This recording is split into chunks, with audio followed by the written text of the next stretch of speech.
Dowling Catholic's own is joining us. Clare Duwelius, big new role. Really excited to chat all about this. Locked On Women's Basketball starts now.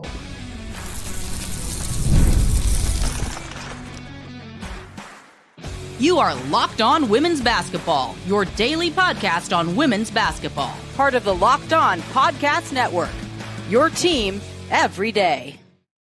Everyone, and welcome to Locked On Women's Basketball. I'm your host, Howard Megdal. I want to thank you for making us your first listen every day. More than 300,000 of you showed up in October 2024 alone, the way we show up for you 6 days a week. So thanks for being part of our community. And of course, it is not just me, it is the incredible team over and across the board at The Next, thenexthoops.com, where we cover over 100 reported pieces every single month on the past, present, and future of women's basketball. Go ahead and subscribe.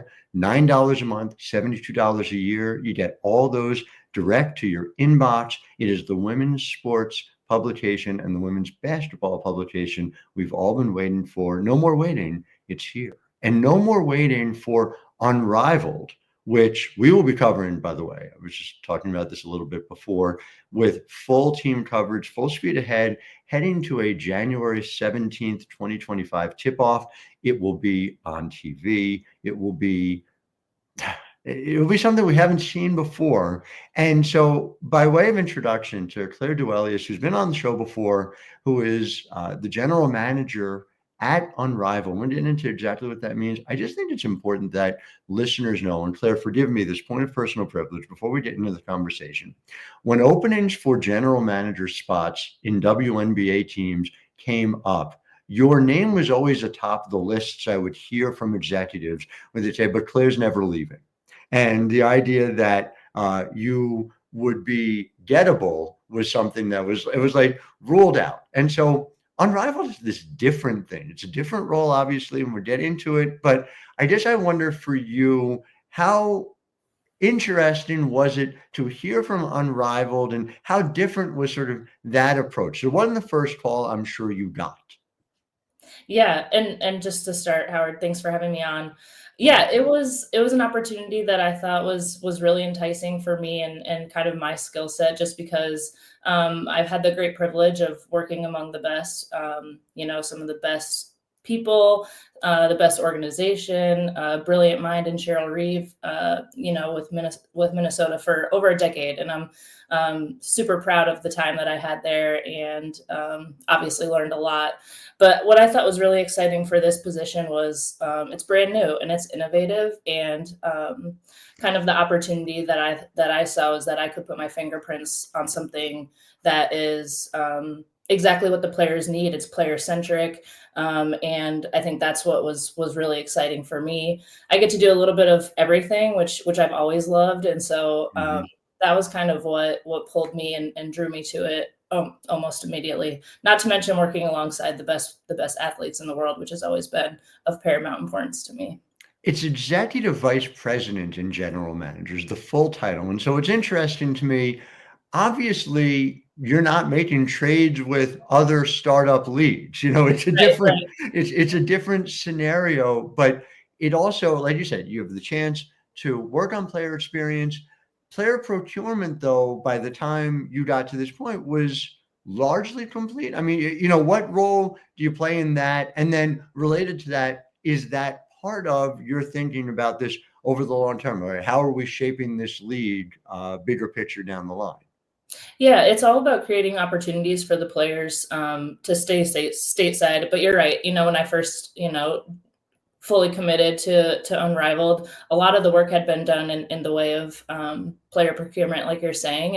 And hats off to the whole Unrivaled team for getting the best talent available, some of the most exciting players in the world. And so a lot of that focus will be, after we get through the season. And the part that I'm really excited about and the most immediate is just getting everything up and running, making sure that we provide those great athletes with the best player experience possible. And obviously a great location for them to be this time of year. And, the facilities have been outstanding. Being part of those conversations now that I'm, getting onboarded has been, no detail has been overlooked. And so those are the kinds of things that I was looking for, making sure that all of those boxes were checked, so to speak. And, the whole team has just paid incredible attention to detail in terms of making sure the players are thought of first and foremost. And so, once we get through the season, I'm really looking forward to diving in with agents and players, and having those relationships is something that, I've always valued in my time with Minnesota. So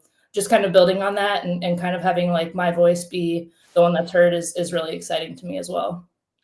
I would be remiss not to point out nobody has a bad thing to say about you in this industry. So again, that's significant, right? When you're trying to build those relationships, figure out how to make things work properly for you. And we'll get more into your Minnesota tenure in segment 2, because it's important that we don't miss out on what you were able to do there as well. But from a player talent perspective, I mean, you're a basketball junkie like I am. So for you to be able to look at, and people were able to get a full look at it yesterday, this roster, this collection of talent, I mean, I don't know that we've ever seen anything like it. You'd have to go back to, an Olympic camp. And even an Olympic camp, ultimately, it's a team of players that will play together. You get to see a little bit in practice.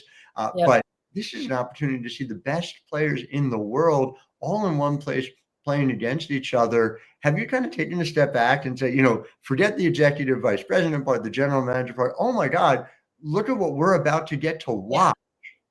Absolutely. No, I'm smiling like ear to ear thinking about it, because you're excited like I am. I think it's going to be so amazing to see these players in this environment, and, going up different matchups, different teammates, seeing, different skill sets that are going to be on full display. It's different. It's different than 5-on-5, obviously. But I think the players will showcase some of their different skill in this format. And of course, I'm just excited that I'm going to be, having one of the best seats in the house and witnessing it every night. And so, that's it was amazing. I was really excited to be part of the selection process that everyone got to enjoy yesterday. Yeah. It was amazing sitting around that table with some of, basketball's best minds, and just talking about the skill set, talking about the differences in our game versus 5-on-5, and just trying to pair up, make the best parity, and have the best players that will complement each other. But when you got down to it, every single team was like, ooh, that's a good one. Oh my gosh, that team is going to be that's going to be a contender. And that's what it was, 1 through 6 for all the rosters. And it's just going to be so incredibly exciting to, see what kind of storylines develop as we get through the season. And it's just going to be really awesome to kind of see it on full display here soon. Do you expect, and this is more of a philosophical question, right? During the WNBA season, there are rivalries, but those rivalries are sort of built over time. It feels more like the likelihood is that these are competitors who are looking to win at all costs out there on the court, but there's a friendliness, there's a camaraderie that goes along with it. Does the storylines come more from just like the basketball itself rather than building up rivalries? Or do you expect, there'll be people, bumping and jostling the lanes, and, rivalries can develop that quickly? I'm just wondering what you expect. Yeah, I think, like we've seen it, and it doesn't take long to kind of transpire, if you will. I mean, I think these are the best players in the world. They're the most competitive players in the world. And so, of course, by virtue of that, it's just competitive juices will start flowing. And then, I think there's going to be some, probably, if I'm a betting lady, there's going to be some words exchanged. And that's part of it. We welcome that. It's what makes sports so fun to watch and be involved in. And so, I welcome all of that. I think it'll make for really exciting basketball. And it's not an either or. That's the part that always kills me. Is everyone either has to be best friends or worst enemies. It's like, no, people contain multitudes. We just watched what I guess informally was considered an infomercial for Unrivaled called the WNBA Finals. And so you saw that with Nafisa Collier and Breanna Stewart. And, there was certainly no shortage of going at each other. Well, at the same time, and I talked to both of them about it. And they're just like, we are partners. We're really excited about this. No, we are going all out at each other in order to do it. So yeah, I am with you. I sure can't wait to see it. A little anecdote about that. Obviously, Please. I've had many conversations with Fee following what was heartbreaking for us on the Minnesota Lynx side, but she would always say, "We're competitors. Of course, everyone on each team is going to do whatever it takes to win. There's no hard feelings. I mean, after the fact towards Stewie or anything. It's just the game, and sometimes." It doesn't go your way, and obviously the heartbreak was real, but it's nice that they can kind of compartmentalize and just they're competitors, so they're going to do whatever it takes. No doubt about it. And going to be fascinating to see all of it. So back with much more. We'll talk Minnesota Lynx tenure as well with Clare Duwelius. I'm Howard Megdal. You're listening to Locked On Women's Basketball. Locked On Women's Basketball is brought to you by Bilt. With the seasons changing, I'm already dreaming of a warm weather getaway. I love using points for travel, and I'm always looking for ways to earn more to book my next flight. Bilt lets you earn points using your rent payments and then redeem them towards flights, hotels, and more. Let me explain. There's no cost to join Bilt, and as a member, you earn valuable points on rent and your everyday spending. Bilt points can be transferred to your favorite hotels and airlines, even the ones you haven't heard of. There are over 500 airlines and 700,000 hotels and properties around the world you can use to redeem your Bilt points. Points can also be redeemed toward a future rent payment and unique experiences that only Bilt members can access. So if you're not earning points on rent, my question is, why not? Start earning points on rent you're already paying by going to joinbilt.com/lockedonnba. That's joinbilt.com/lockedonnba. Make sure to use our URL so they know we sent you. Joinbilt.com/lockedonnba to start earning points on your rent payments today. Back here in segment 2, talking about Unrivaled, which debuts January 17th. And as you thought through the decision, which cannot have been an easy one, leave aside that you probably, I don't want to put words in your mouth, you probably prefer Miami to Minnesota in January, but that aside, the opportunity to move to this league, how much did the media rights deal that was signed play a part in sort of an understanding of, oh, this is not just something that can be built to scale. This is something that's going to start at scale.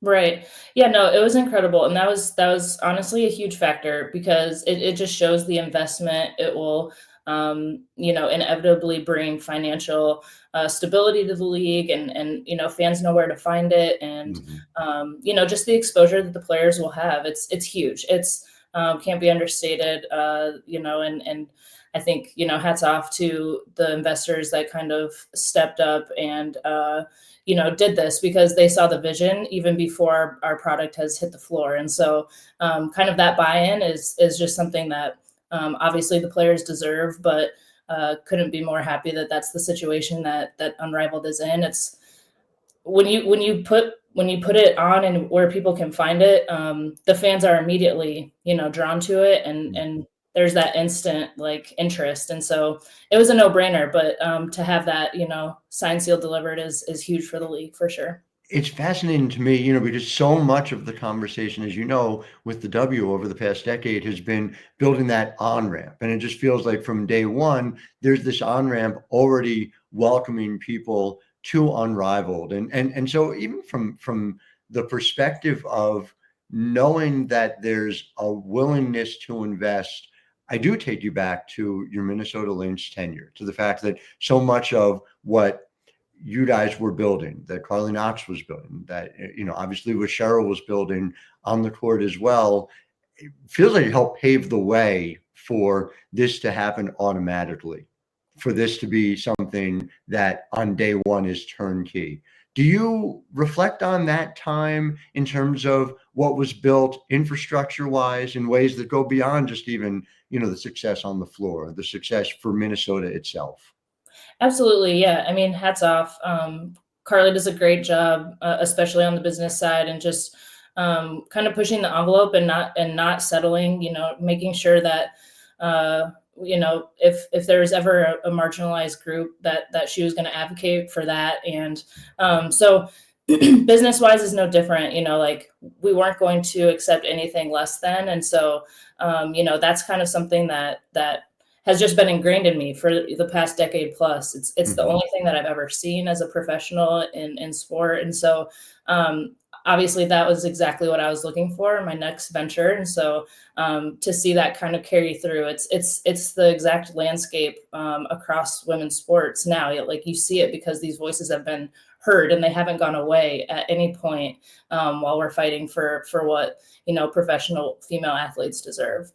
As the highest profile women's basketball player to ever come out of Dowling Catholic, I wonder whether for you, you've had the level of excitement over seeing the world come to appreciate and understand what has long been an insular world. Is there a level of appreciation for the fact that the world writ large has come around on this thing that we have cared about for such a long time? You're funny, Howard. Yeah, I mean, it really, like, over the last couple of years, I have felt this shift like in real time. And that's something that I can't even put into words, to be honest with you, because for so many years we were just, and that's something we really had a lot of pride in Minnesota. Like we were not going to sacrifice the player experience for anything. Like when players came to Minnesota, they knew that everything was going to be taken care of for them. And all they had to do was focus on playing the game. And so like having that shift happen in real time where everyone is focused on the player experience and making sure that these athletes are finally taken care of and treated the way that they've always been, deserving of. It's really been humbling, honestly, because we've worked so hard and kind of seeing that shift has been, it just makes you feel really, really humbled that like you played a part in that and we played a part in that. Can you talk about, for the audience at home, where the rubber hits the road on that? I'm not, there are some people who I don't think necessarily know specifics of some things that players are going to experience in Unrivaled, and even that they gradually got to experience in Minnesota and in the W that couldn't be taken for granted. Yeah, I think that's why I'm so excited to join Unrivaled, because everyone has that mindset. It's literally every conversation, every single meeting. It's how do we put the players first, and that's obviously it's a player-led league, and that's what's also so amazing, and to have like two of the most humble superstars at the forefront and putting themselves kind of aside, but making sure that they're still, as a group, the focus. And that's why this league is going to be so successful, is because we're not going to waver on that. And I think that's, like when we would try to execute some things, both in Minnesota and Unrivaled, that's always the first question we answer is, how is the player going to kind of experience this?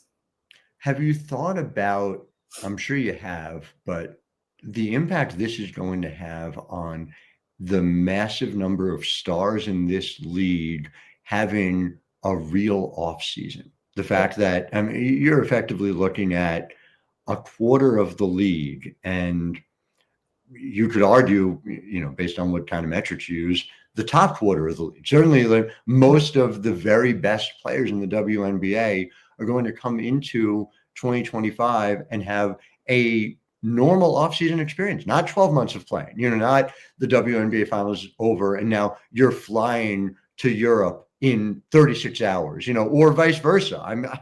Listen, I remember, and it wasn't that long ago, covering Kayla McBride back in the United States less than 24 hours after she won a EuroLeague title. Yeah. I'm like, how are you standing, let alone about to play a WNBA game, but that impact on women's basketball. What's that? I said it was one of those years that she hit a game winner in LA for us, like correct. Hot off the plane.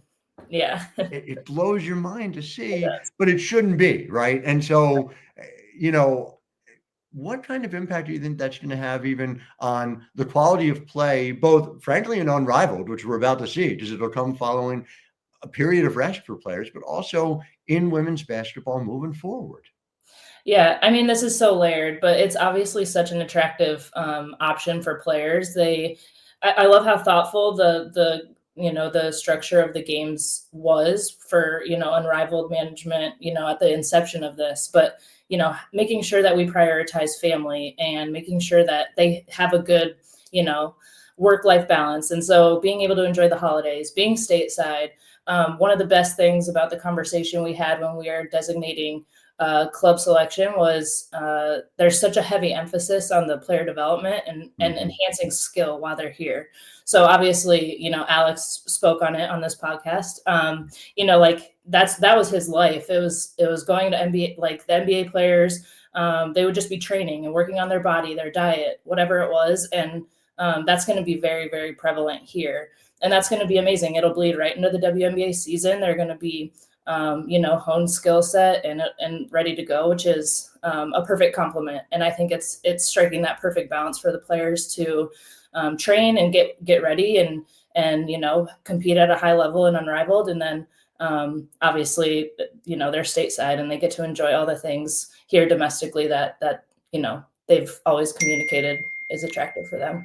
My fearless prediction is that the 3-point percentage will go up several points too. And I say that not because that's as important as everything you just said. It's not, but it'll be a reflection of a change in the amount of rest people are getting, in what they're bringing to the season. It does. I'm going to get to break, but I want to talk about this on the other side because it's too important. Clare Duwelius joining us. I'm Howard Megdal. This is Locked On Women's Basketball. Back right after this. Locked On Women's Basketball is brought to you by Skims for Men. So, look, Skims has been around for a long time. We've had it for women. Now Skims is making underwear for men as well. Whatever size you're looking for, whether it's the cotton boxer brief, the stretch 5-inch boxer brief, there's even cotton 3-inch, stretch even Skims cotton brief, period. Whatever you need in order to feel comfortable throughout your day, Skims has underwear for men that allow you to get it. Go ahead and shop Skims Men's at skims.com. Let them know we sent you. After you place your order, select podcast in the survey and select our show in the drop-down menu that follows. And if you're looking for a perfect gift for the whole family, Skims just launched their biggest holiday shop ever, also available at skims.com. Back here, Howard Megdal, joined by Executive Vice President and General Manager of Unrivaled, Clare Duwelius. And then we're talking about before the break about the idea that players are going to live their lives. It goes to that question of family. I have been at this a minute, and I've covered players who have talked about the fact that essentially things like, finding a family, having children, all these things had to be delayed for a period of time in their 20s and 30s, where 7 months out of the year they were overseas. It really is a choice of like your career where you're not having any sort of stability for where you're living, or the opportunity to play basketball at the highest level. And so from a family-friendly perspective, I just wonder how excited you are to be around, there'll be kids there, there'll be families there, what that experience is going to be like for, let's just use a catch-all term, the VIPs of the players who are going to be playing in Unrivaled. Yeah, no, you hit the nail on the head. Like, honestly, I got a small taste of it being in Paris for the Olympics. And like, you just saw all of these kids, like there was a 3-year-old birthday party celebration. All the kids came to this, you know what I mean? It's those moments, as cliche as it sounds, but being involved in sports, it's like those moments that are so memorable and so valuable to the players. Obviously being present and being, around to enjoy those experiences is something that makes me really happy. Obviously, I have a family. I'll be able to share those moments with, other players in the league And Mila and George are close, so that's another perk of the job for sure. But it's just important. Those are the things that really matter, and obviously we all meet really great people in this industry, but again, just having those memories and being present is really huge. I know we've had baby races at different halftime shows. We're Mila still and going for George, that. Yeah. we'll have something like that for one of the halftimes. If Mila and George did that, Mila would, her legs are about twice as long as George's at this point, although they're only 2 weeks apart. And it would be embarrassing for my sweet little guy, but Fair enough. Fair yeah, enough. So we'll make them meet and greets with fans instead. yeah, That that sounds, makes more sense. And yeah, they'll have quite a lot of support down there, yeah, I'm no sure. doubt. So that aside, there's a bigger conversation happening right now, I feel like, in women's basketball writ large. And we're seeing it at the coaching level. We're seeing the fact that I would argue the phrase would be right sizing. What coaches are paid in the WNBA is leading to a larger pool of candidates to come be part of that. The fact that there are league opportunities here, like the one that you have at Unrivaled. And I say all this to say that every time I've talked to you, I've learned from you whenever I've covered you through this period of time that you've been in Minnesota. But there's always been this sort of understanding, God, there are 12 jobs and that's it.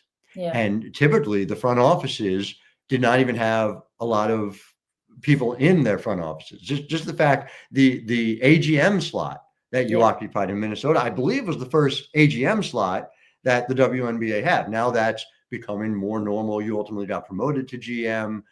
All of these additional opportunities, what do you think it's going to mean for the women's game as a whole to be able to have more opportunities for people who are thinking about this all the time, the way you always have, getting the chance to be able to help shape the game? yeah. No, it's a great question. I super appreciate it, just because I was afforded a lot of opportunities. And again, I always want to give credit to Cheryl for giving me those. And I was able to learn in a lot of different capacities, wearing a lot of different hats.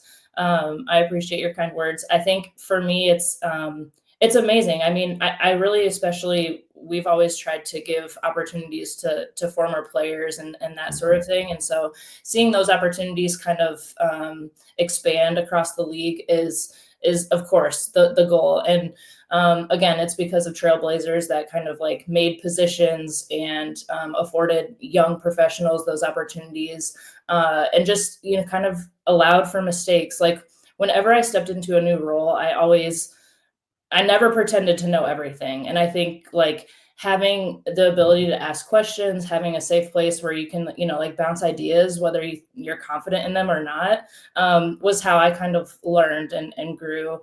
I like finding answers. I never claim to have them all, but I really, really enjoy the process and getting to the answer. And so that for me is what's so exciting. And I love that kind of with these new hires across the WNBA, there's, they're going to different pools. They're going to different candidates that haven't necessarily been in the WNBA landscape. And I think that's great. Like different thought process, different, perspectives in the roles will be really healthy and a great kind of evolution for the WNBA in turn. So yeah, I think it's fantastic. I'm really happy to see it. And I'm obviously going to be a fan always. And so cheering on all of the people that get these opportunities.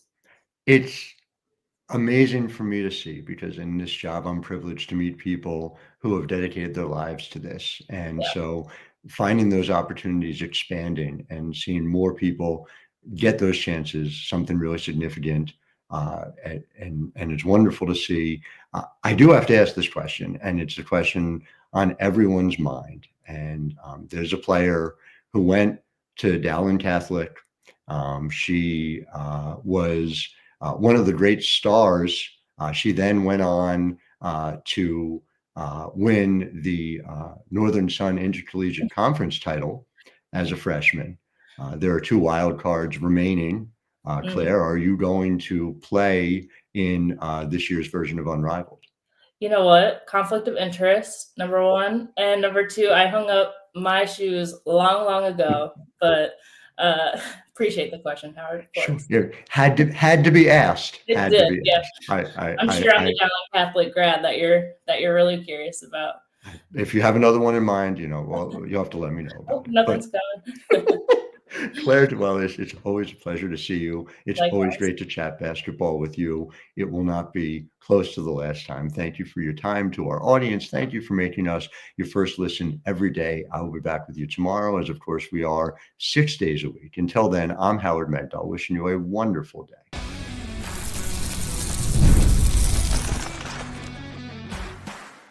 You are Locked On Women's Basketball, your daily podcast on women's basketball. Part of the Locked On Podcast Network. Your team every day.